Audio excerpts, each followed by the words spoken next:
Buenas tardes, ¿cómo están? ¿Logran ver mi pantalla, estudiantes?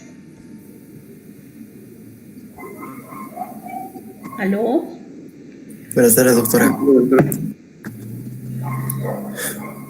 Hola, buenas tardes. ¿Están viendo mi pantalla? Sí, doctora, buenas tardes. Sí.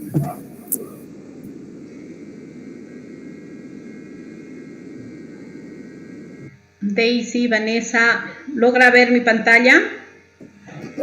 Buenas tardes, doctora. Sí, se logra ver. No les escucho, les cuento. Doctora, súbale el volumen. Seguramente puede ser el volumen.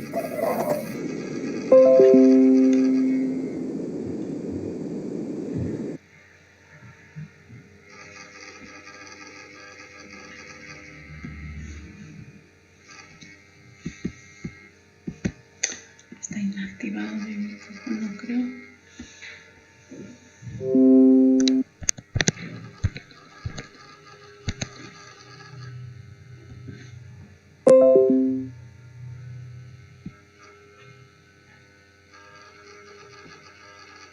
Aló, buenas tardes a todos. ¿Logran escucharme, estudiantes?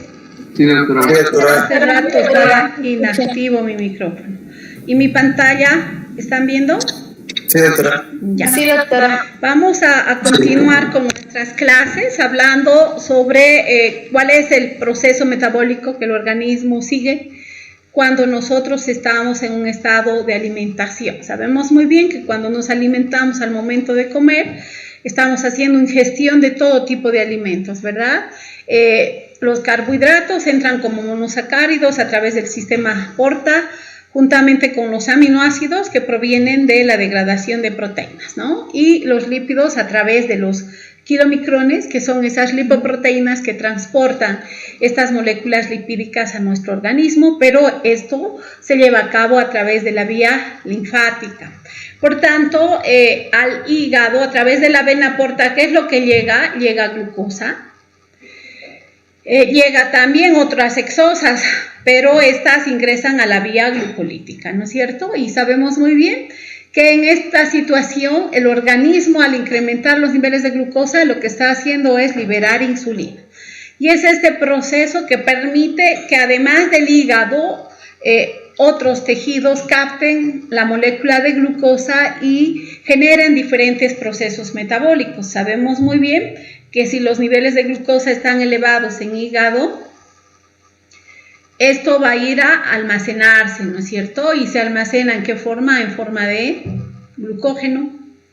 También en hígado la glucosa entra a la vía glucolítica, sabemos que el producto es piruvato, pero acá el piruvato en la mitocondria al transformarse en acetilcoenzima, esta molécula no va a ser la que va a ingresar en realidad en alta proporción al ciclo de Krebs. ¿Dónde se va? A la síntesis de ácidos grasos. Y el glicerol que se genera a partir de la vía glucolítica va a esterificar 3 ácidos grasos y ese proceso va a generar triglicéridos. Entonces, esta materia lipídica, estos triglicéridos, juntamente con el colesterol que se sintetiza en el hígado o viene de la alimentación, va a salir a través de una lipoproteína, que en este caso es la VLDL. Ya dijimos que los lípidos, principalmente dentro de los kilomicrones, que son los que transportan los lípidos del intestino, van a incorporar en los kilomicrones, principalmente en el núcleo de estos, los triglicéridos, también el colesterol esterificado, y en la estructura de estas lipoproteínas hay una monocapa de fosfolípidos, por tanto también se transportan fosfolípidos, hay apoproteínas y hay colesterol libre. Entonces estos kilomicrones que provenientes del intestino llegan a el tejido adiposo y ahí una lipoproteína lipasa va a degradar esos componentes triglicerídicos que tiene y que produce, libera ácidos grasos. ¿Ya? Y estos ácidos grasos esterificados con el glicerol van a ser almacenados como triglicéridos en este tejido adiposo. Entonces, estamos viendo que no solamente son los carbohidratos que se transforman en grasas que van a ser almacenadas, sino también esa materia lipídica que proviene de la alimentación. Y bien sabemos que tanto en tejido adiposo como en el músculo esquelético, la insulina está activando a los GLUT4, esos transportadores de glucosa. Por tanto, glucosa al ingresar en el tejido adiposo va a entrar a la vía glucolítica, produce glicerol, genera piruvato, ya sabemos, como producto final, y al ingresar a la mitocondria se transforma en acetilcoenzima, para ir a generar la producción de ácidos grasos libres.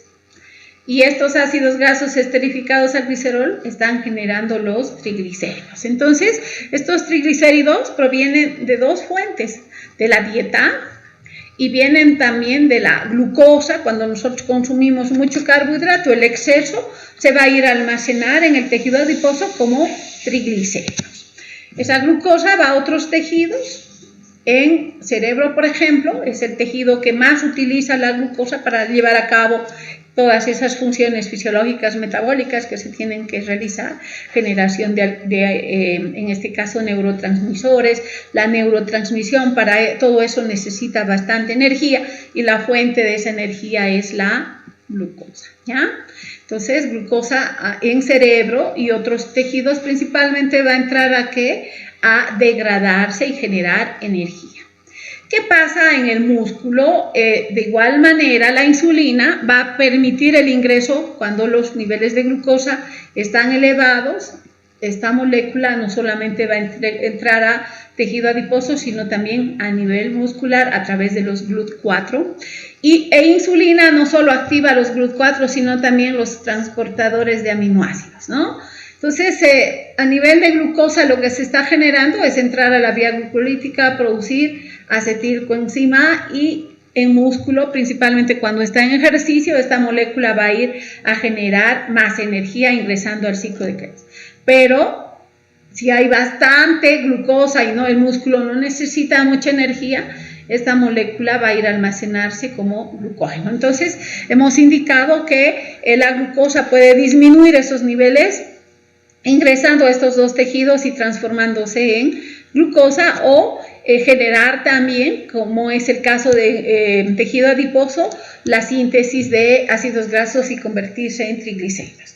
Y a nivel de aminoácidos, estos necesitamos ¿para qué? A nivel muscular, para que a partir de estos se sinteticen las proteínas. Entonces, ya hemos explicado esto. La insulina es una hormona anabólica, principalmente que está estimulando aquí, haciendo un resumen, la síntesis de glucógeno, la síntesis de ácidos grasos triglicéridos, está estimulando la síntesis de proteínas, y la única vía que tal vez catabólica estimula en este caso la insulina es la vía glucolítica, ¿no?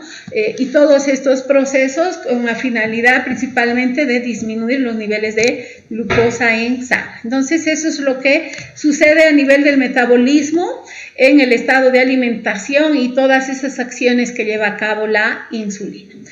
¿Qué es lo que sucede en nuestro organismo cuando nosotros estamos en un estado de ayunas, es decir, en un estado post-absortivo?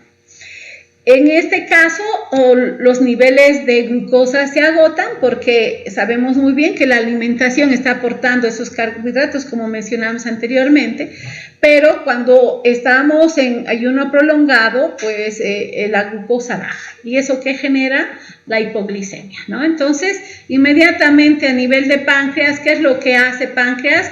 Secreta glucagón, incrementa la secreción de esta molécula, y en hígado glucagón se une a su receptor y sabemos muy bien que activa la cascada de este segundo mensajero que es el AMP cíclico. Y este va a ir a activar a la proteína quinasa A, es decir, esa proteína dependiente de AMP cíclico, que como resultado va a tener muchas proteínas blanco y su efecto es ir a fosforilar proteínas.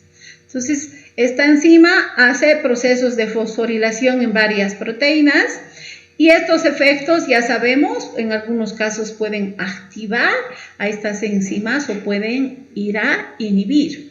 ¿Y qué es lo que hace a nivel de si fosforila la fosforilasa? Ya sabemos que esta fosforilasa glucogénica, ¿qué hace a nivel de hígado? Estimula la degradación del glucógeno, la glucogenólisis. Y por tanto, eso que está incrementando los niveles de glucosa. Y de esa manera, esta hormona aumenta esos niveles de glucosa en sangre a nivel hepático.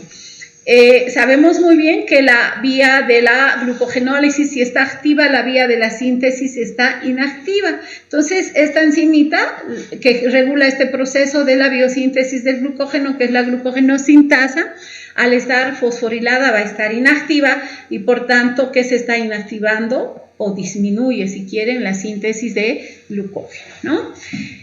También puede fosforilar otras enzimas, en este caso la fosfofructoquinasa 2. Esta enzima aumenta los niveles de fructosa 2,6 bifosfato, como ya hemos explicado, y pues esta enzima al estar fosforilada más bien está inactiva. Y si está inactiva, ¿qué está sucediendo? Los niveles de fructosa 2,6 bifosfato bajan, porque esta molécula va a ir a unirse alostéricamente a la fructosa 2,6 bifosfatasa y la va a inhibir. Entonces, si no hay concentraciones de fructosa 2,6 bifosfato, esta enzima, al estar fosforilada, ¿cómo va a estar? Activa, y esta va a ir en realidad a actuar sobre este sustrato, la fructosa 2,6 bifosfato, ¿no? Haciendo ese proceso de desfosforilación y transformando en fructosa 6-fosfato. Fenómeno que lo que está haciendo es bajar los niveles de esta molécula. Por tanto, si esta molécula está baja, ¿qué enzima se va a activar? La fructosa 1,6 bifosfatasa. Y esta enzima es propia de qué vía metabólica, de la gluconeogénesis. Entonces, estamos hablando de un proceso de activación de la gluconeogénesis y de esa manera aumentando los niveles de glucosa en sangre. Sabemos muy bien que si la gluconeogénesis está activa, la glucólisis está inactiva. ¿Y qué es lo que tenemos que ir a inactivar? La la fosfofructoquinasa 1 en este caso, que es parte de la vía glucolítica y esa enzima reguladora. Si esta enzima está fosforilada, esta enzima está inactiva. En cambio, esta enzima fosforilada, que es parte de la gluconeogénesis, fosforilada va a ser activa. Y nuevamente el glucagón, ¿qué es lo que está haciendo? Activando esos procesos de fosforilación de muchas enzimas en el organismo, ¿no? Entonces, esos mecanismos de fosforilación de enzimas están generando ya sea la activación o inactivación de enzimas y dependiendo de eso, activación o inactivación de vías metabólicas. En conclusión, el glucagón a nivel hepático está incrementando la glucogenólisis, está inhibiendo la síntesis de glucógeno, está incrementando la gluconeogénesis y está inhibiendo o disminuyendo la glucólisis. Fenómenos que en este caso cuando se generan metabólicamente en el organismo van a ir a aumentar los niveles de glucosa en sangre. No sé si hay alguna consulta, chicos, o está claro. ¿Han entendido todo lo que he explicado? ¿O estoy yendo muy rápido? ¿No? Está claro, doctora. Ya. ¿Qué pasa en un estado de inanición con la glucemia? ¿Cómo se va a mantener y cómo se va a regular? Cuando hablamos de inanición ya estamos hablando de una situación donde en el organismo tenemos un periodo largo de no comer. Eso significa más de 24 horas, 2-3 días sin comer, ¿no? En esa situación, de igual manera, ¿qué pasa con nuestra glucosa? Está baja, hay hipoglicemias y sabemos muy bien esto a nivel de páncreas, que es lo que está generando la secreción de glucagón y este va a ir a actuar sobre diversos tejidos. En este caso, a nivel del tejido adiposo, ¿qué es lo que va a hacer el glucagón? Estimular la lipólisis, está haciendo un efecto contrario a la insulina. La insulina, ¿qué hacía? Más bien la lipogénesis, ¿verdad? Hacía la síntesis de triglicéridos. En este caso, el glucagón activa en el tejido adiposo a la lipasa sensible a hormona y eso empieza a degradar triglicéridos. Y el producto de degradación de estos, ¿qué van a ser? Ácidos grasos y glicerol, ¿no es cierto? Y los ácidos grasos van a ser transportados al hígado. También pueden ser transportados a músculo. ¿Para qué? Para que, como hay bajos niveles de glucosa, estos sean utilizados como fuente de energía. ¿Qué pasa con el ácido graso a nivel hepático? Pues va a empezar a usar como fuente energética, ¿no? Y este fenómeno, ¿qué va a hacer? De que los cuerpos cetónicos se incrementen. Moléculas que el organismo va a utilizar, el hígado produce, sintetiza cuerpos cetónicos, pero no los utiliza, sino va a exportar a otros tejidos, puede exportar al cerebro, puede exportar al tejido muscular, y de esa manera tanto cerebro como músculo van a usar esos cuerpos cetónicos como fuente de energía, juntamente, en este caso estoy hablando a nivel muscular solamente de ácidos grasos que usan como fuente energética. Cerebro no usa ácidos grasos como fuente energética, pero sí los cuerpos cetónicos. ¿Qué es lo que pasa con la acción del glucagón a nivel de músculo? Músculo empieza a activar la proteólisis. Eso significa que las proteínas musculares se van a empezar a degradar. Y este proceso que está produciendo aminoácidos. Sabemos muy bien que los aminoácidos más gluconeogénicos en el organismo, ya hemos explicado todo esto, son la alanina, la glutamina, y estos van a ser trasladados hacia el hígado. Y en el hígado, ¿qué es lo que van a ir a hacer? Gluconeogénesis. También los eritrocitos sabemos muy bien que hacen una glucólisis anaerobia y su producto de ellos es el lactato cuando la glucosa se degrada, ¿verdad? Y este lactato va a ser transportado al hígado nuevamente para hacer que procese la gluconeogénesis. De igual manera, el glicerol que ha sido generado del tejido adiposo de la degradación de los triglicéridos va a ir a hacer gluconeogénesis. Y el hígado va a empezar a degradar proteínas generando aminoácidos y estos aminoácidos gluconeogénicos van a ir a producir glucosa. Entonces, el proceso metabólico que el organismo está haciendo en estas situaciones es de hacer más bien movilizar los sustratos almacenados para liberar glucosa o producir glucosa en el caso de la gluconeogénesis o liberar sustratos energéticos como son los ácidos grasos y a partir de proteínas también sintetizar glucosa. Repito, los aminoácidos cuando se degradan y son utilizados también en esta situación como fuente energética en el ciclo de Krebs, pues van a ir a producir cuerpos cetónicos. Entonces, dos fuentes que en inanición genera la producción de cuerpos cetónicos, la degradación de aminoácidos cetogénicos y la degradación en elevada cantidad de ácidos grasos.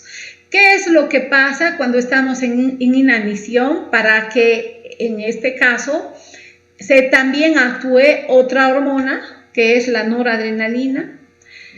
Se libera también adrenalina a nivel de las suprarrenales y esto va a ir a actuar principalmente a nivel del tejido adiposo. Tejido adiposo tiene receptores tanto para glucagón como para la noradrenalina y la adrenalina también. Y esta hormona al producirse va a ir a generar la degradación de triglicéridos en el tejido adiposo, pero uniéndose a su receptor alfa-2 activa a la fosfodiesterasa, una enzima que degrada el AMP cíclico. No olvidemos que el glucagón, la adrenalina en estas reacciones están activando esos procesos, como anteriormente ya dije, vía AMP cíclico. Y la adrenalina cuando se une al receptor alfa-2 lo que hace es bajar la concentración de AMP cíclico. Porque la fosfodiesterasa lo que va a hacer es destruir el AMP cíclico, transformar en AMP lineal. Entonces, este segundo mensajero disminuye en su concentración y se transforma en AMP. Y este fenómeno a nivel de las células beta pancreáticas, ¿qué es lo que va a ir a hacer? Disminuir la secreción de insulina por las células beta. Por tanto, este mecanismo va a bajar los niveles de insulina y más bien al contrario va a incrementar la liberación del glucagón, haciendo de que entonces, como dije anteriormente, en tejido adiposo se degraden los depósitos y eso genere ácidos grasos. Y estos ácidos grasos pues vayan a diferentes tejidos a ser utilizados como fuente energética. ¿Hay alguna pregunta acá, chicos? ¿Todo está claro? ¿Qué es lo que ocurre durante el estrés? Durante el estrés, ¿qué es lo que liberamos nosotros? Esta hormona del estrés agudo, que es la adrenalina, y también liberamos el glucagón. E inclusive si estamos en un estrés crónico, ¿qué estamos liberando? El cortisol. Estas hormonas antiestrés generalmente van a ser liberadas en un estado de estrés en el organismo. ¿Qué situaciones pueden producir estrés? Infecciones virales, bacterianas. El COVID, por ejemplo, genera un estrés, inclusive llega a ser un estrés en el organismo, ¿no es cierto? El estrés oxidativo que va a ir a generar muchos daños, eso ya hemos hablado en el capítulo de estrés oxidativo. Las cirugías, las quemaduras, los traumatismos generan estrés. El tener la pérdida de un ser humano en nuestros hogares de la misma manera, eso genera una serie de procesos, ¿no es cierto?, de estrés que en muchos casos inclusive no podemos controlar, ¿no? Entonces, de igual manera, estamos liberando en estas situaciones, ¿qué cosa? Estas hormonas, glucagón, adrenalina, y el mecanismo va a ser parecido al que ya hemos explicado, ¿no? En situaciones de estrés, en hígado, ¿qué estamos yendo a hacer? A liberar estas hormonas, pues degradar el glucógeno, degradar las proteínas, a generar aminoácidos, y estos van a ir a generar glucosa, ¿no? Entonces, degradar los triglicéridos, como ya hemos mencionado, y estos van a ir a producir glicerol, y en conjunto, en el estado de estrés, se produce la hiperglucemia. ¿Por qué la hiperglucemia? Porque todos estos procesos están a través de esa vía de la gluconeogénesis elevando los niveles de glucosa, y de esa manera sabemos muy bien que el hígado libera esa glucosa a la circulación, y como efecto en este proceso va a haber hiperglucemias, entonces aumento de los niveles de glucosa en sangre. También el sistema nervioso simpático incrementa su actividad precisamente porque es a través de este sistema que nuestro organismo está yendo a secretar la adrenalina y la noradrenalina, que van a ser esos mecanismos que acabamos de mencionar. Y por tanto el anabolismo va a disminuir. Eso significa que todo lo que hacía la insulina no se va a llevar a cabo, es decir, la síntesis de glucógeno, la lipogénesis, la síntesis de proteínas, más al contrario, estas hormonas que están activando el catabolismo, es decir, la degradación del glucógeno, la glucogenólisis, la degradación de triglicéridos, la lipólisis, la degradación de proteínas, la proteólisis, y la gluconeogénesis. ¿Por qué proteólisis, lipólisis? Ya hemos visto proteólisis, los aminoácidos van a ir a generar esos sustratos gluconeogénicos, a activar este proceso de gluconeogénesis. La lipólisis, que está produciendo glicerol, y eso está yendo a activar en este caso este proceso de gluconeogénesis, mecanismo por el cual entonces se elevan los niveles de glucosa en sangre. La adrenalina produce vasoconstricción, genera a nivel cardíaco taquicardias, también a nivel respiratorio taquipnea, es decir, va a aumentar la frecuencia respiratoria, y también se va a generar una leucocitosis. Cuando hablamos de leucocitosis nos referimos a un incremento de leucocitos. No olvidemos entonces que estas hormonas están activando durante el estrés esos procesos, y además estos mecanismos, no olvidemos, si hay una elevada degradación de ácidos grasos, estos están yendo a generar beta oxidación, y la beta oxidación está generando esos procesos oxidativos, y esos procesos oxidativos pueden ir a afectar, por ejemplo, los receptores de insulina, y generar cambios y modificaciones en esos receptores a través de la interacción con los aminoácidos que componen esa proteína, en este caso receptor, ¿no?, de insulina. Y si el receptor de insulina sufre esos cambios, su estructura va a generar resistencia. ¿Qué significa? Que si bien yo produzco insulina, pues esta no va a actuar porque no se une a su receptor para generar esos efectos de esas cascadas que ya hemos explicado anteriormente. Entonces, el fenómeno metabólico característico de un estrés es la hiperglucemia. También hay procesos inflamatorios, en este caso aumenta la alfa-antitripsina, la proteína C reactiva, que esta proteína principalmente se produce a nivel hepático, igual que la aptoglobulina también, y vienen a usarse como marcadores inflamatorios, incrementan en su concentración. Y esos efectos también están evitando la biosíntesis de proteínas. No olviden que estas hormonas lo que están haciendo más bien es activar la proteólisis, la degradación.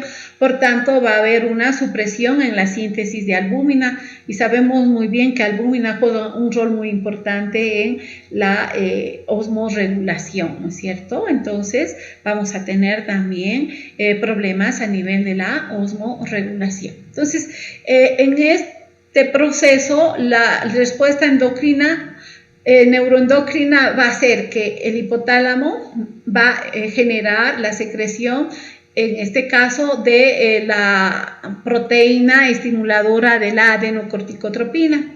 Esta a nivel de lo que es la hipófisis tiene sus receptores, se une a su receptor y activa la liberación de la adenocorticotropina, es decir, la ACTH.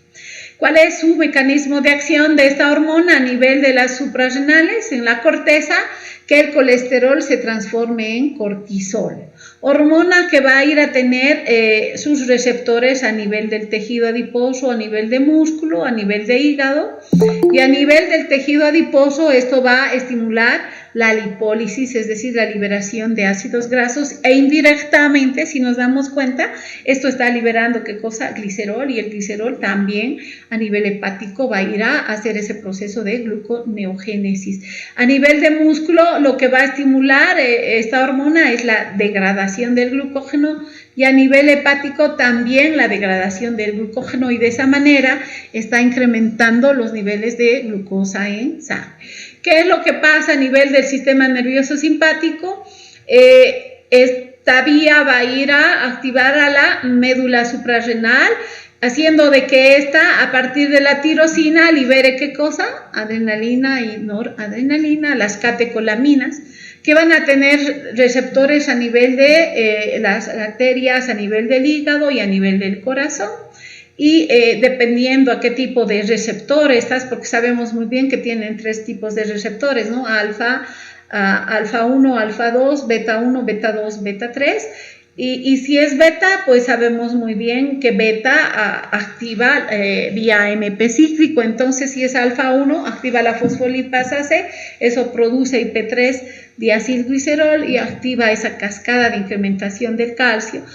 Por tanto, va a haber una mayor contracción cardíaca y esto estimula la frecuencia cardíaca, ¿no? Esto es cierto, dos fenómenos que a la adrenalina a través de sus receptores beta aumenta el AMP cíclico, a través de sus receptores alfa 1 el calcio, y estos dos fenómenos van a participar en ese proceso de incrementar la contracción cardíaca, produciendo el incremento de la frecuencia cardíaca. Y a nivel de lo que es el hígado, ya hemos explicado esto principalmente, que va a ir a activar la degradación del glucógeno. Y a nivel de las arteriolas, estas que generan, reducen el flujo sanguíneo. Y esos serían los mecanismos hormonales que al mismo tiempo están regulando el metabolismo. ¿Qué es lo que pasa con el alcohol y la gluconeogénesis? Cuando se consume alcohol y principalmente estamos en ayuno, esto genera hipoglicemia. ¿Por qué? ¿Por qué se está generando la hipoglicemia? Porque hay inhibición de la gluconeogénesis. ¿Cuál es el mecanismo por el cual el alcohol está inhibiendo la gluconeogénesis y de esa manera en ayunos está generando hipoglicemia? es que sabemos muy bien el etanol se degrada a nivel hepático a través del alcohol deshidrogenasa. Casi el 90% utiliza el alcohol, esta vía, para metabolizarse, ¿no es cierto? Y como toda deshidrogenasa necesita una coenzima en ese proceso metabólico, y la coenzima que en este caso está usando es NAD oxidado. El etanol se está oxidando a acetaldehído, a este aldehído, y esa reacción entonces, si nos fijamos, estos hidrógenos están siendo transferidos al NAD, y por tanto este NAD oxidado está generando el NAD reducido. Sabemos muy bien que el incremento de NAD reducido principalmente va a ir a inhibir al ciclo de Krebs. Por tanto, el producto después del acetaldehído va a ser el acetato, y unido a la coenzima A va a producir acetilcoenzima A, y eso va a ir a estimular la síntesis de ácidos grasos triglicéridos y generar inclusive hígado graso, y esto hepatitis, y progresa si el alcohólico continúa consumiendo alcohol, la cirrosis, ¿verdad? Y en este caso, el NADH en el alcohólico se consume el piruvato. ¿Por qué esta reacción hace de que el piruvato vaya al lactato a través de la lactato deshidrogenasa? Porque necesito que este NAD reducido que ha generado la degradación del etanol sea transformado en un NAD oxidado para que continúe la vía glucolítica y también pues los otros procesos donde necesitamos esta molécula de NAD oxidado, porque si el NAD está reducido, ya sabemos, inclusive se bloquea el ciclo de Krebs. Entonces, de la misma manera, el oxalacetato va a pasar a malato por la malato deshidrogenasa citosólica, y esta reacción nuevamente consume el NADH y genera NAD oxidado, ¿no es cierto? Porque estamos hablando de reacciones de óxido-reducción, y estas reacciones, ¿qué es lo que están disminuyendo? Piruvato. Están disminuyendo al oxalacetato, y estos dos son sustratos gluconeogénicos. Si recordamos, incrementa el oxalacetato, eso bloquea el ciclo de Krebs, y después esto está estimulando la gluconeogénesis. Sabemos muy bien que piruvato se transforma en oxalacetato por la piruvato carboxilasa e incrementa los valores de oxalacetato, y si no hay ese mecanismo, pues no hay gluconeogénesis, y es por ello que en ayuno el alcohol genera hipoglicemias, ¿ya? Ahora vamos a hablar de la diabetes, porque no olvidemos, si hay un descontrol a nivel de la gluconeogénesis, esto va a generar diabetes, ¿no? Eso significa, pregunto, si no hay insulina, chicos, ¿qué pasa con la gluconeogénesis? ¿Ah? Hola,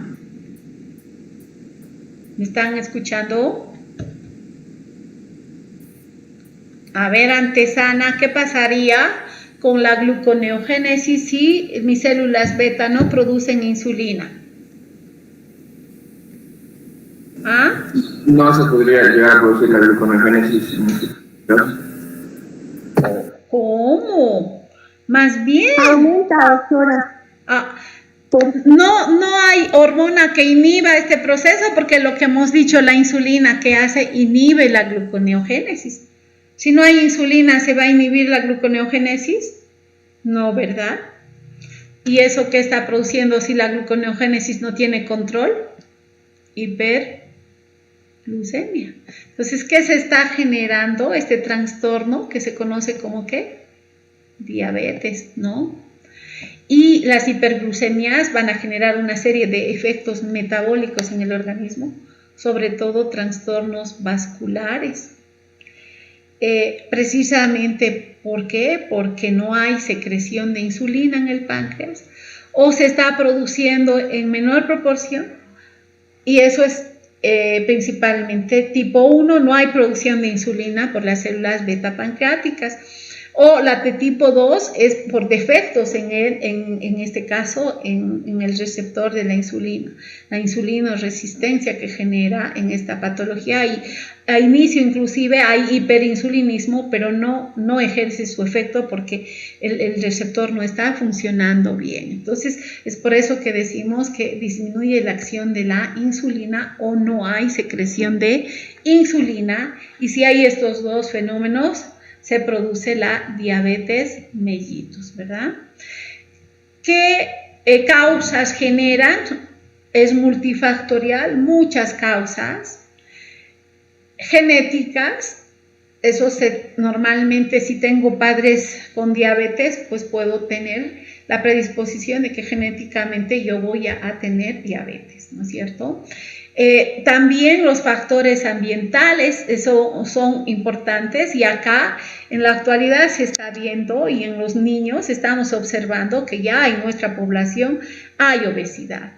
El comer mucho, tener un estilo de vida sedentario, hace de que en este caso el obeso tiene muchos ácidos grasos, hace beta-oxidación, procesos oxidativos, eso va a ir a generar daño a nivel de los receptores y esto está produciendo un tipo de diabetes tipo 2, ¿ya? El no hacer ejercicios también es un factor predisponente, el fumar y hay una serie de factores que van a ir a estimular esta patología. También alteraciones inmunológicas. Cuando hablo de alteraciones inmunológicas me refiero a que nosotros producimos autoanticuerpos y el estrés oxidativo hace eso, ¿no? Puede ir la misma beta-oxidación, generar aldehídos reactivos, estos ir a unirse a los receptores, estos aldehídos juntamente con las proteínas generar receptores raros. Esa proteína rara va a ser desconocida por mi organismo. ¿Y qué es lo que yo estoy haciendo? Secretando en este caso o produciendo anticuerpos que van a ir a destruir los receptores de insulina y por tanto la insulina no va a poder actuar, ¿ya? La diabetes entonces se debe, como ya dijimos, a una deficiencia. ¿De quién? De la insulina. Esta deficiencia puede ser absoluta, es decir, no producen nuestras células beta absolutamente, o puede ser relativa, puede disminuir. En el caso de la diabetes tipo 2, por ejemplo, como el receptor no está funcionando, las células beta secretan insulina porque el organismo le da la señal como si no tuviera la insulina. Y esto puede generar un agotamiento de las células beta. Y estas ir a empezar a generar disfunción, por ejemplo. Y al estar disfuncionales, ¿qué va a pasar con la producción de insulina? Va a disminuir. Va a haber producción, pero en menor proporción. En ese caso no es una producción deficiente absolutamente, ¿no? Entonces, todas esas causas que acabamos de mencionar, y principalmente es la causa más importante, es la genética, va a ir a generar alteraciones, ¿no es cierto? Ya hemos dicho que la diabetes se caracteriza por una hiperglucemia. Entonces, la alteración que principalmente estamos viendo acá es a nivel de ¿qué? De los carbohidratos. ¿Por qué? Porque este fenómeno de no tener insulina, porque sabemos muy bien que la insulina es una hormona hipoglicemiante.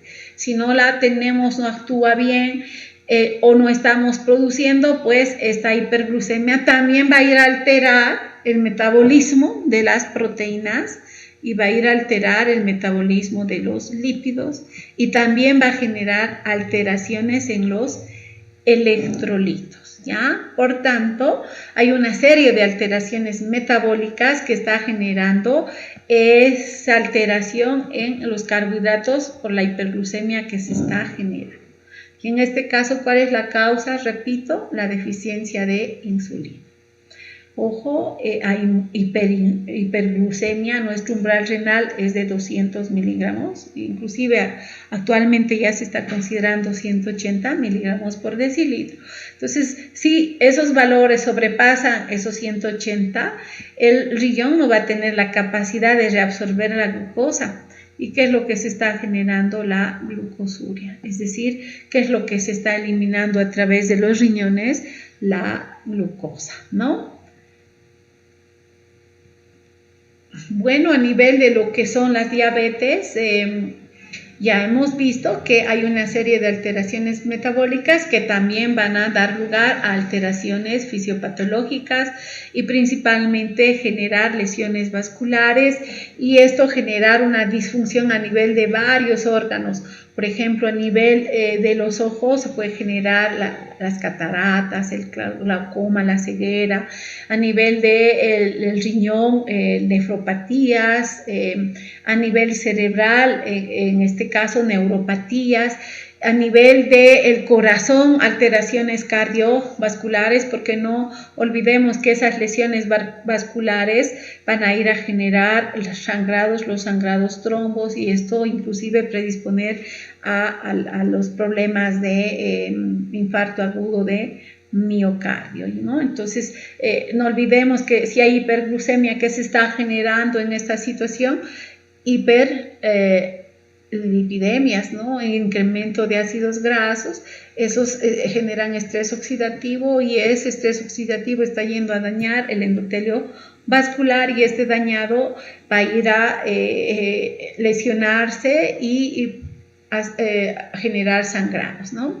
O ir a generar ateroesclerosis, esas placas ateromatosas. ¿Cómo clasificamos las diabetes? En 4 grupos. La diabetes de tipo 1, que es la insulino dependiente. La diabetes de tipo 2, que es la insulinoresistencia. Tenemos las diabetes secundarias, que son ligadas a otras causas, y la diabetes gestacional, que es esta alteración metabólica que se lleva a cabo principalmente a partir del tercer semestre del embarazo, ¿no? Y dentro de estas dentro de estos 4 tipos de diabetes, el más frecuente es la de tipo 2, que en este caso se da principalmente por la obesidad, porque se está generando, o por el estrés demasiado exagerado, que va a ir a producir, en este caso, daño a nivel de lo que es el receptor, y eso la resistencia. El resto de las diabetes son mínimas, y un 5 a 10% de la población de las diabetes corresponden a la diabetes del tipo 1. Entonces, la tipo 1 y la tipo 2 son diabetes primarias, y las otras vendrían a ser las diabetes secundarias, ¿ya? Vamos a hablar principalmente de estas dos, las más frecuentes, la diabetes tipo 1 y la diabetes tipo 2. Esta diabetes mellitus, en el caso de la diabetes tipo 1, es propia de la infancia. Se presenta en la infancia o en la adolescencia. Sabemos muy bien que la insulina tiene un rol muy importante a nivel de las células, se une a su receptor que activa los GLUT4 y hace que la glucosa ingrese al organismo. Eso cuando no hay enfermedad. Pero ¿qué es lo que pasa cuando las células beta pancreáticas no secretan insulina? Si no hay insulina, el receptor está correctamente en la célula, pero no hay la acción de esta hormona, por tanto, la glucosa, ¿cómo va a permanecer en altas concentraciones? Entonces, la de tipo 1, ¿qué es lo que no se está generando por el páncreas? La insulina, y si el páncreas no secreta insulina, pues esta no va a bajar los niveles de glucosa, y eso va a generar hiperglucemias. En el caso de la tipo 2, el páncreas secreta normalmente la insulina, pero ¿dónde está el defecto? En el receptor. Acá hay una mutación, hay un daño, y por más que tenga insulina, no va a unirse a su receptor y generar esos efectos de hacer que el transportador GLUT4 se active y se exocite y genere el transporte de glucosa al interior del tejido muscular y el tejido adiposo. Entonces, eso está generando ¿qué cosa? Hiperglucemias, incrementos de glucosa en sangre. La de tipo 1, entonces, en resumen, es propio de los niños y adolescentes que no está produciendo páncreas, insulina, y por tanto el tratamiento va a ser darle insulina exógena, ¿no? Frente a esta situación.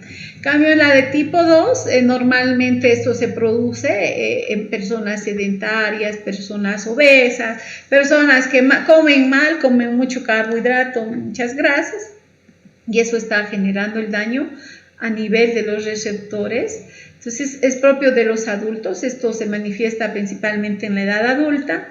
El páncreas disminuye en su producción de insulina o, como ya expliqué, el receptor no está trabajando.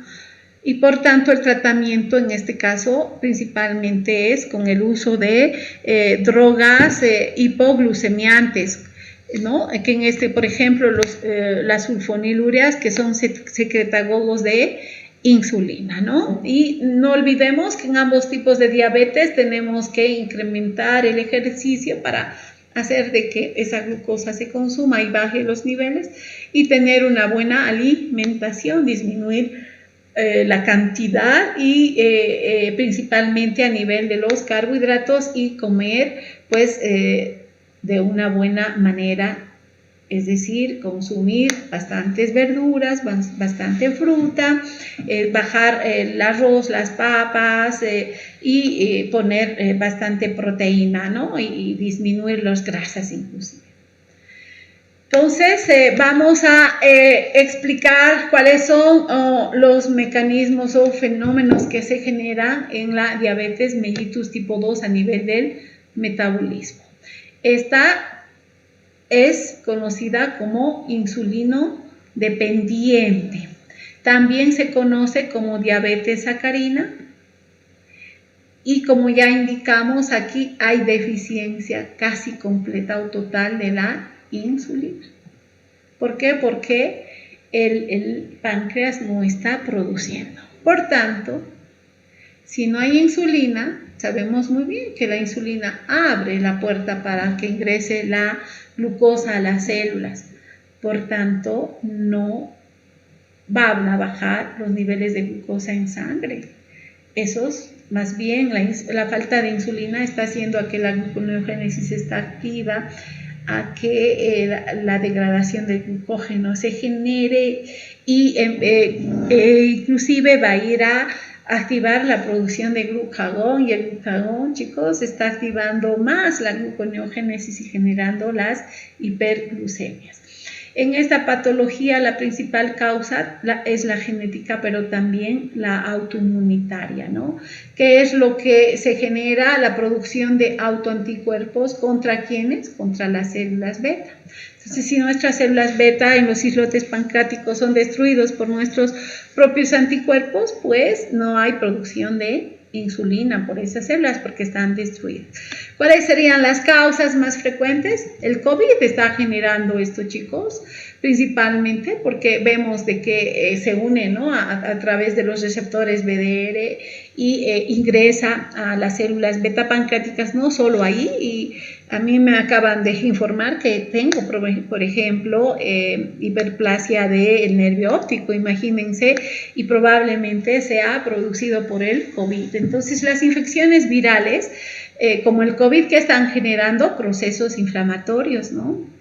Y esos procesos inflamatorios pueden, en este caso, ir a generar el estrés oxidativo, el alterar las células beta y alterar una serie de proteínas, y eso, en este caso, generar anticuerpos contra esas células beta que están alteradas, ¿no es cierto? También los hombres son más susceptibles a esta patología, y principalmente la homeostasis se altera por la hiperglucemia que se está generando, ¿no es cierto? Entonces, en este tipo de diabetes, la el incremento de glucosa, la hiperglucemia es extrema, los valores suben, hay pacientes con 400, 500, 800, inclusive he visto gente que llega a 1000 y no entra en coma, chicos, porque ya estar por los 800 es grave, ¿no? El paciente entra en coma por esas alteraciones metabólicas y sobre todo alteraciones vasculares que está generando la hiperglucemia.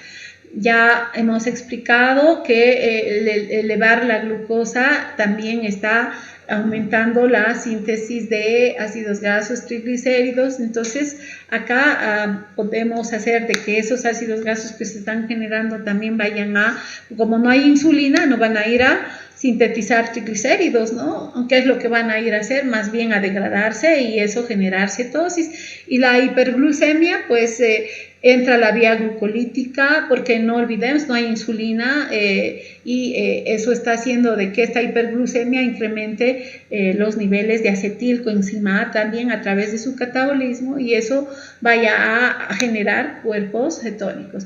Principalmente porque en la de tipo 1 hay cetosis, hipercetonemia, es decir, elevada producción de cuerpos cetónicos porque no hay absolutamente producción de insulina. Ya que sí hay insulina y en el de tipo 2 es rara la cetosis precisamente porque en este tipo de patología más bien hay hiperinsulinemia porque como el receptor no está trabajando, el organismo empieza a secretar insulina pero sin los efectos que tiene que generar, ¿no? Porque no se une a su receptor, entonces en la de tipo 2 la cetosis es rara. La sintomatología característica de una diabetes es la poliuria, empieza a orinar frecuentemente por la hiperglucemia que se está generando, eso que produce la deshidratación y eso poliurias, hay polifagia, ganas de comer, lamentablemente el diabético tiene mucha hambre, le dan ganas de comer todo y hay polidipsia, sed, ¿no? Ingesta de líquidos y mejor si son líquidos azucarados, lamentablemente, sin darse cuenta empiezan a tomar si es que no han percibido que están con esa patología, ¿no? En la de tipo 1, no olvidemos la insulina está yendo a activar la síntesis de triglicéridos, la síntesis de proteínas, ¿no? La síntesis de glucógeno. El paciente va a perder peso porque más bien al contrario se está activando el catabolismo, ¿no?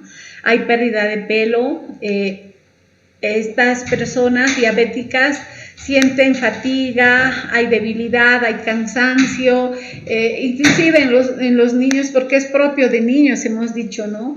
Ellos pierden las ganas de jugar, están asténicos, se presentan dolores abdominales. Y en condiciones de estrés crónico, sabemos muy bien que es lo que se está liberando el cortisol. También cuando hacemos tratamientos con prednisona o cortisona, esto está elevando el cortisol, ¿no es cierto? Y esto que genera insulinoresistencia. Es decir, esa cascada de señalización a nivel del receptor de insulina no está bien y por tanto se va a generar este tipo de diabetes, que en este caso estamos hablando de la diabetes tipo 2. ¿Qué otro nombre recibe? Diabetes tardía o diabetes estable del adulto, porque esta es propia de los adultos. ¿Qué es lo que se está generando? La resistencia. ¿Frente a quién? A la hormona que baja los niveles de glucosa, es la insulina. Es decir, principalmente porque la resistencia, porque el receptor no funciona bien y la hormona no actúa eficazmente. Por tanto, no va a poder regular metabólicamente esos procesos de bajar los niveles de glucosa en sangre, que son la inhibición de la gluconeogénesis y la degradación del glucógeno. Y como bien ya dije, esta patología también altera los procesos metabólicos y en este caso Como hay mucha insulina, más bien hay hiperinsulinemia al inicio en esta patología, porque como el receptor no está actuando, pues va a ir a hacer de que entonces la excesiva producción de insulina vaya a estimular la síntesis de ácidos grasos triglicéridos.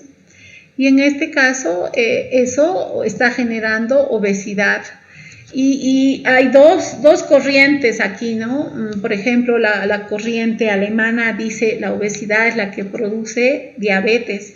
Hay otra corriente que dice no, la diabetes produce obesidad. Es como la pelea, si primero es el huevo o primero es la gallina, ¿no? ¿Por qué? Porque acá la que apoya que la obesidad está produciendo diabetes se basa en el hecho de que en los gorditos los ácidos grasos van a generar deterioro a través del proceso oxidativo que están generando en las células beta. Por tanto, estas se vuelven disfuncionales, bajan en su funcionamiento. Y eso está haciendo de que no exista una buena respuesta de la insulina en el organismo, ¿no? Y también la insulinoresistencia nos referimos a que principalmente acá se debe a que la insulina no está funcionando bien. ¿Por qué? Porque el receptor no actúa como tiene que ser, ¿ya? Y si no hay insulina, nuevamente que esté actuando, si bien hay producción de insulina en este caso, y eso inclusive de inicio va a generar hiperinsulinemias, ¿no?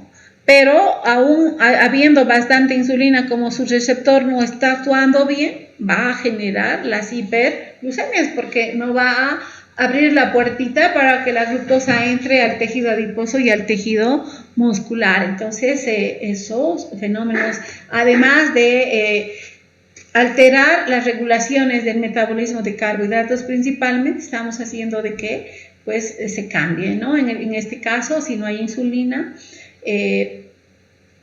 hay insulina, diré, bastante cantidad, pero va a ir a activar la síntesis de ácidos grasos triglicéridos, por tanto el paciente aumenta de peso, no va a haber inhibición de la gluconeogénesis, esto está produciendo más glucosa, cetosis, en este caso no hay cetosis porque hay hiperinsulinemia, luego va a ir a generar gluconeogénesis descontrolada, ¿no? Y bueno, de esa manera entonces va a haber incremento, en este caso, de la producción de glucosa en el hígado, va a haber liberación de ácidos grasos en la circulación. ¿Cuáles son los factores ambientales que dan lugar a esta patología, a la resistencia a la insulina? La obesidad. El 80% de los diabéticos son obesos, ¿sí? Y esto, ¿qué es lo que está generando? La resistencia a la insulina. También se está viendo que la enfermedad del hígado graso no alcohólico, que esto está generando la obesidad, ¿no es cierto? Porque si hay mayor síntesis de ácidos grasos triglicéridos, estos acumulados en el hígado van a producir hígado graso. Y se ha visto que actualmente en la población, principalmente estoy hablando de la población mexicana, americana, el dato ya es de 1 de cada 3 adultos tiene obesidad. Lamentablemente estamos yendo en ese camino por la mala alimentación, ¿no? Esa comida chatarra de comer hamburguesas, papas fritas, harto carbohidrato, y en Cochabamba el cochá lo come más, y estamos viendo que por lo menos en un estudio que yo hice, 30% de los chicos con síndrome metabólico, pero principalmente en los colegios particulares. En los fiscales todavía por el problema de que no tienen plata, la desnutrición, no vemos ese tipo de situación, ¿no? Y 1 de cada persona que tiene hígado graso no alcohólico, 1 de cada gordito presenta hígado graso no alcohólico, ¿no? Y 1 de cada 10 personas produce diabetes mellitus. Otro factor, el sedentarismo. ¿Por qué el sedentarismo? Porque se ha visto que hacer el ejercicio incrementa la producción de GLUT4. Por tanto, sabemos muy bien que GLUT4 actúa sobre 2 tejidos, músculo y tejido adiposo, haciendo que la glucosa entre y se almacene y de esa manera bajen los niveles de glucosa. Y cuando un niño viene principalmente de una madre con diabetes gestacional o un niño que está malnutrido, va a generar, en el caso del niño malnutrido, deterioro en las células beta pancreáticas. Y de igual manera en el niño de madre diabética, se predispone a este tipo de diabetes, ¿no? Y a partir de los 18, 15 años empieza a manifestar este tipo de diabetes. Fisiopatológicamente, entonces, en resumen, ¿qué es lo que tiene este diabético? Problemas a nivel del receptor, defectos. Y esos defectos van a evitar que la insulina se una, y por tanto vamos a evitar que la glucosa ingrese a músculo y la glucosa ingrese a tejido adiposo y sobre todo alterar el incremento de glucosa en el hígado. ¿Por qué? Porque como no está funcionando la insulina, hígado, ¿qué va a ir a hacer? Gluconeogénesis descontrolada y eso incrementar los niveles de glucosa. ¿Por qué esto? Porque hay alteración a nivel del receptor o también a nivel de la secreción de insulina. En este caso, la producción de insulina es en realidad alterada, hay déficit, no es como en el primer caso que las células beta están dañadas y no hay absolutamente producción de insulina. Entonces, ese déficit de insulina lo que va a llevar a las células pancreáticas más bien es hacer de que las células alfa secreten glucagón y sabemos muy bien el glucagón en el hígado que está yendo a activar la producción de glucosa. Y como no hay insulina, pues esto incrementa, por tanto, los niveles de glucosa en sangre, no porque no vamos a tener insulina que vaya a bajar esos niveles. Y músculo y tejido adiposo, ¿qué es lo que está yendo a hacer? Resistencia, ¿no? Porque no hay transporte de glucosa a esos tejidos. Y si no hay captación de glucosa, ¿esto qué va a hacer? Está generando hiperglucemia en este caso, ¿no? Entonces, páncreas secreta insulina, pero ¿dónde está el defecto? En el receptor, y eso hace de que hígado más bien genere una mayor gluconeogénesis, una mayor salida, y eso está incrementando los niveles de glucosa en sangre. El tejido adiposo va a hacer de que también esas grasas se liberen, porque va a haber lipólisis, y a nivel de músculo no va a haber captación, igual que a nivel de tejido adiposo de glucosa, y todo esto está incrementando esos niveles de glucosa en sangre. Entonces, en insulinoresistencia, ¿cuál es el problema? Que el receptor no está funcionando bien o que las células beta-pancreáticas no están produciendo buena cantidad de insulina. Entonces no va a haber la cascada de señalización. La AKT es la proteína quinasa B, que en este caso es la que va a llevar esos efectos metabólicos, ¿no?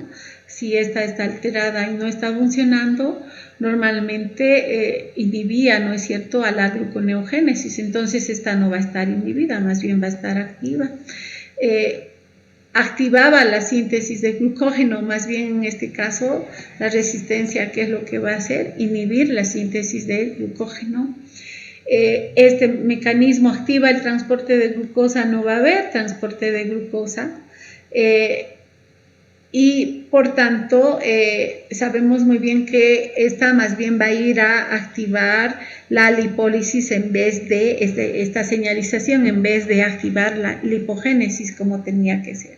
Si hay lipogénesis, ¿qué es lo que está pasando en los tejidos? Estos ácidos grasos se van a oxidar, van a ir a generar en realidad daño a nivel de esas cascadas de señalización de lo que es la insulina intracelular, principalmente haciendo de que el factor de transcripción AP1 se active el NF-κB, y esto vaya a generar, ¿qué cosa? Procesos inflamatorios, y esos procesos inflamatorios generen mayor resistencia. Entonces, no olvidemos la oxidación de ácidos grasos que está yendo a generar radicales libres, y esos radicales libres están generando daño, ya sea a nivel del receptor o a nivel de las proteínas que están implicadas en esa cascada de señalización. Y todo esto, como vemos, al inhibir a este receptor o no existir el receptor de insulina, pues estamos en una situación inversa a lo que la insulina genera, ¿no? Entonces, la hiperinsulinemia, que es lo que, como ya dijimos en resumen, está haciendo, inhibir la gluconeogénesis. Si no hay inhibición de gluconeogénesis, ¿qué está generando? Ese fenotipo de hiperglucemias. Cuando hablo de síndrome metabólico, me refiero a que hay aumento de triglicéridos, puede haber hiperglucemias, puede haber aumentos de las LDL, VLDL, puede haber incremento del colesterol, puede haber hipertensión arterial. Su nombre lo dice, es un síndrome. Entonces, este síndrome se caracteriza por alteraciones de esos parámetros y 3 de estos alterados ya decimos que es síndrome metabólico. Entonces, cuando hablo de dislipidemias me refiero a que hay hipertrigliceridemias, por tanto hay incremento de las LDL y sabemos muy bien que estas LDL van a ir después a generar problemas cardiovasculares. Va a haber incremento en la síntesis de triglicéridos a nivel de hígado y eso va a producir esteatosis hepática, ¿no? Es decir, ¿de qué estoy hablando? Del hígado graso. Lamentablemente acá ese proceso oxidativo está disminuyendo los niveles de HDL y más bien incrementando los niveles de LDL, y eso también llevando a problemas o alteraciones cardiovasculares porque se manifiesta los problemas de aterosclerosis, ¿no es cierto? Hay hiperuricemia, mucha glucosa va a entrar a la vía de las pentosas y eso va a incrementar los niveles de ácido úrico. Y la obesidad en este tipo de pacientes se ve a nivel central y visceral, ¿no? Ya hemos hablado, a nivel de hígado hay hepatopatías y el elevar los ácidos grasos, eso estimula mayor beta oxidación, estrés, está también generando hipertensión arterial. Y en este caso, como hay hiperinsulinemia, pues no hay cetosis, ¿no? O es muy raro que se genere la síntesis de cuerpos cetónicos. Entonces, la hiperglucemia va a producir deshidratación, diuresis osmótica, disminución de la entrada de glucosa a nivel muscular, y a nivel renal va a haber glucosuria, es decir, pérdida de glucosa por la orina.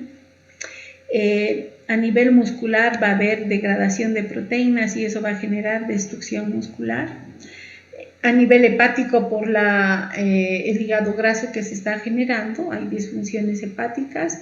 Eso significa que las transaminasas se están alterando, esos marcadores hepáticos. Puede haber inclusive hiperbilirubinemias, ¿no? Hay predisposición a las infecciones, principalmente a nivel de piel, a nivel de la vagina. A nivel de vagina puede haber en este tipo de enfermedad infecciones por bacterias, infecciones por virus, infecciones por hongos. Entonces se presentan las micosis, ¿no? A nivel de vagina, a nivel de piel también, sobre todo hablando de la candidiasis en este caso, ¿no? Y algo malo que también ocurre es la cicatrización lenta de heridas, y generalmente estamos hablando acá del pie diabético, ¿no? En los hombres produce impotencia sexual y principalmente a nivel de las mujeres va a haber hirsutismo. Cuando digo hirsutismo es la crecida de vello a nivel de la cara.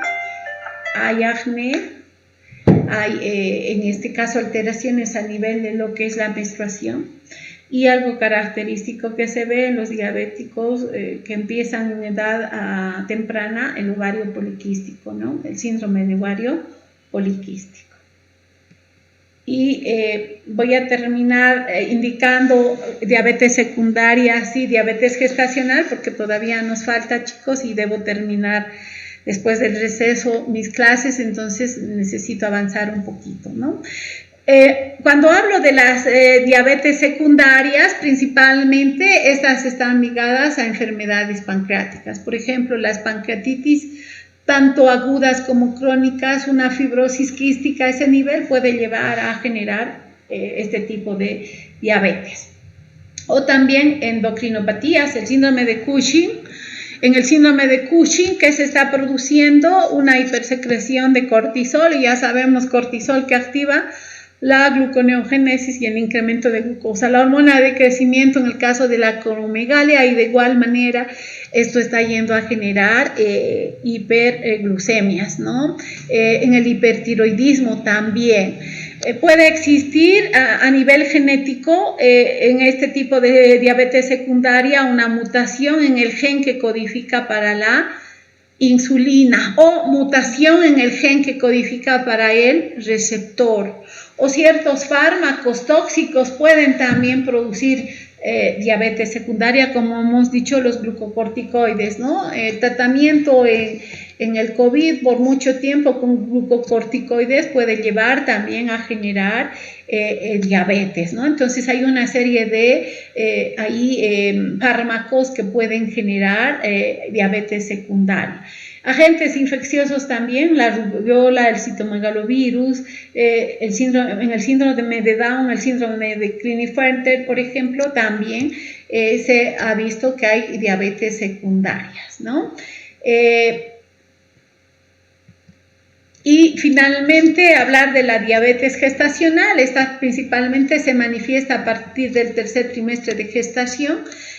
La mujer empieza a incrementar sus niveles de glucosa porque disminuye la secreción de insulina, ¿ya? Y esto, al generar la hiperglucemia en la mujer embarazada, pues puede inclusive transferirse en este caso al feto, y generar hiperglucemias. Y cuando el niño nace, está con hiperinsulinismo, como ya hablamos anteriormente, en este niño puede nacer y tener hipoglicemias por la hiperinsulinemia que se está generando. Entonces, hace de que el embarazo tenga riesgo, y después esos niños que nacen de madres diabéticas pueden en un 60% a partir de los 15 años producir la diabetes de tipo 2. ¿Cuál es la característica de este niño? Como ya hemos explicado en los capítulos anteriores, son macrosómicos, son grandes porque hay hiperinsulinemia en ellos, y esto está generando un mayor biosíntesis de proteínas, de triglicéridos, ¿no es cierto? La hiperinsulinemia que se está generando en ese niño que nace de una madre diabética, y al nacer va a tener hipoglicemias, inclusive podemos observar hiperbilirubinemia, ¿no? Es decir, el incremento de bilirrubina. Todo esto, ¿por qué? Porque, repito, la hiperglucemia que en la madre se está generando durante la gestación está haciendo que el niño produzca más insulina, y son los efectos de la insulina que van a hacer que ese niño empiece a crecer más, ¿no? Por los procesos metabólicos de la señalización genética que esta hormona realiza.